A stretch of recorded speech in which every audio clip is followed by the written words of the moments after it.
আজকে বানাবো ঝাল ঝাল লাল লাল ডিম কষা। ওই জন্য আমি 4টে ডিম সেদ্ধ করে খোসা ছাড়িয়ে নিয়েছি। এরপর কড়া বসিয়ে দিয়েছি। কড়াতে আমি আন্দাজ মতো তেল দিয়ে দেবো। তেলটা গরম হয়ে গেলে অল্প লবণ দিয়ে দেবো, অল্প হলুদ গুঁড়ো দিয়ে দেবো, অল্প কাশ্মীরি লঙ্কা দিয়ে দেবো। তেলটা গরম হয়ে গেছে, এরপরে আমি ডিমগুলো ছেড়ে দেবো। ডিমগুলো একটু লাল লাল করে ভেজে নেব। ডিমগুলো আমার লাল লাল করে ভাজা হয়ে গেছে, এরপর তুলে নেব।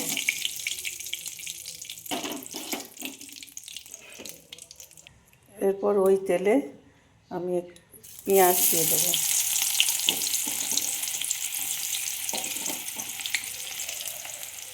পেঁয়াজটা একটু লাল লাল করে ভেজে নেব। পেঁয়াজ আমার লাল লাল করে ভাজা হয়ে গেছে, একটু টমেটো দিয়ে দেবো।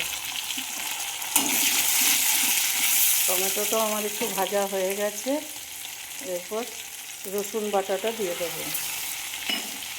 এরপর আদা বাটা দিয়ে দেবো। এরপর একটু পেঁয়াজ বাটা দিয়ে দেবো। এগুলো সামান্য হালকা করে মশলার কাঁচা গন্ধ যতক্ষণ না যাচ্ছে একটু ভেজে নেব। মশলা আমার ভাজা হয়ে গেছে, এরপর কিছু গুঁড়ো মশলা দেবো। জিরে গুঁড়ো, লঙ্কা গুঁড়ো আর হলুদ গুঁড়ো, এগুলো সব দিয়ে দেবো। সামান্য একটু জল দিয়ে দেবো, মশলাটা কষিয়ে নেব। মশলা থেকে তেল ছেড়ে দিয়েছে, আমি এরপরে সামান্য জল দিয়ে দেবো।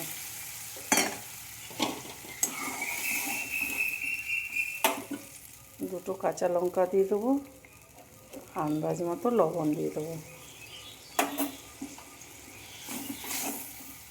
এরপর একটু চাপা ঢাকা দিয়ে দেবো। মশলা কষা হয়ে গেছে, তেলও ছেড়ে দিয়েছে। এরপর আমি একটু গরম মশলা দিয়ে দেবো। এটা একটু সামান্য নেড়ে নেব।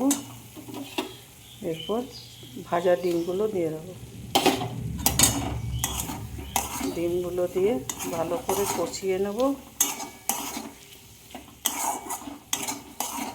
এরপরে চাপা ঢাকা দিয়ে দেবো, দিয়ে সার্ভ করব।